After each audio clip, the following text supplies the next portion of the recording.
At a glance, Slayer X Terminal Aftermath: Vengeance of the Slayer is a concept-driven FPS of the current generation, dressed in the loose facade of the all-popular boomer shooters such as Doom and Duke Nukem. The concept being, what if you uncovered the outline for a game written by your edgy prepubescent late 90s, early 2000s self, and then executed on it? Zane, the psychos. They found the steel sewer. Our secret base. They know about the hack blood.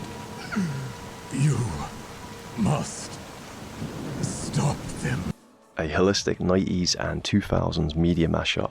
The use of sewers and junkyards as potential secret places beyond the casual gaze, yet essential to urban society, brings up ideas of the Teenage Mutant Ninja Turtles, Earthworm Jim's Junkyard stage, and X-Men's Murlocs, just to mention a few. The whole hackers concept, spelt with a Z, and maybe even smuggling in a silent X, summons in films like The Lawnmower Man and Hackers, conjures the spirits of 1980s flicks like War Games and Tron, and even channels The Matrix and other cyberpunk adjacent properties. It goes without saying that the mainstream representations of the mysterious powers of hacking and the capabilities of computer networks was loose, far-fetched, and seriously fictitious. But they became culturally codified in the past, and once again make themselves known today via hacker blood and reality-altering powers.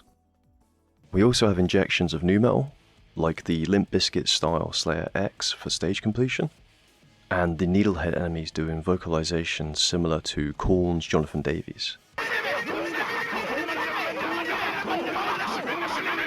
They kind of sound like they're speaking in tongues. Slayer X has strong Postal 2 vibes, but cares more for the humour of games like Conker's Bad Fur Day than the darker misanthropic tone that led us to games like 2015's Hatred. All of course are tongue-in-cheek, but I can see how the well-meaning innocence of Slayer X gives a more relaxed tone than its bleaker cousins. I won't lie, I do not understand Slayer X's references to rats, but I do enjoy them. Maybe there was some film in which a cool dude had a pet rat, or it was a cultural phenomenon in the States.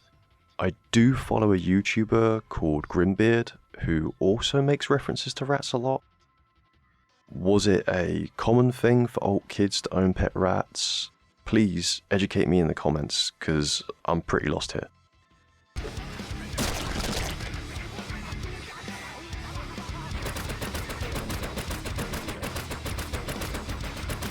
In terms of age certification, in the UK, Slayer X has been given the rating PEGI 16.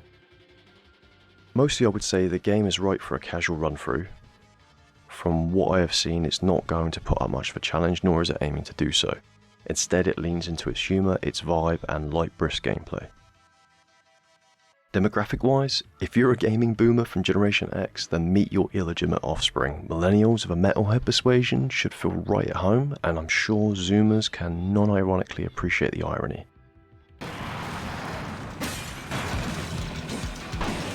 The game is pretty forgiving and seems to achieve what it set out to do. There is a number of secrets, Easter eggs, and world building to be found for those who want to find it.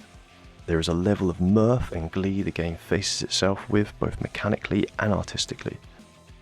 There seem to be a lot of shortcuts and extra paths to uncover, and many routes do a great job of circling back to the other side of a piece of scenery that you couldn't reach before.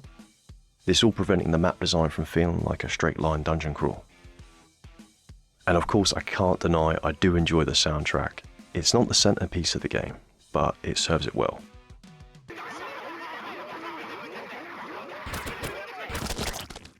I experienced one bug in the early game in which I picked up a severed head and could not put it down. The head would disappear if I moved a set distance from the pickup point, but would return to my screen if I got back in range.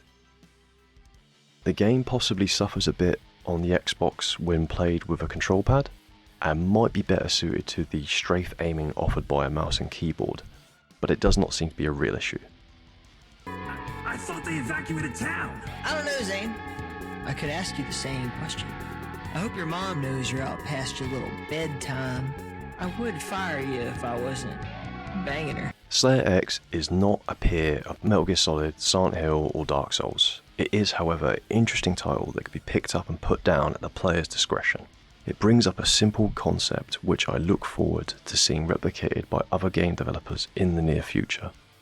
The moment in pop culture it represents is one I and many others look at with equal parts cringe, nostalgia, and curiosity.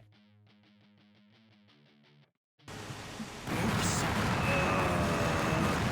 hope there were only psycho kids playing in there, not normal ones. Oh well. I would recommend downloading Slayer X and giving it a go. I assumed it was going to be a fast-paced circle-strafing boomer shooter, and instead I got a rich-ish bite-sized world that did not take itself too seriously and did it all with a smile on its face. It's not going to be Game of the Year, but it's a great game for a few evenings.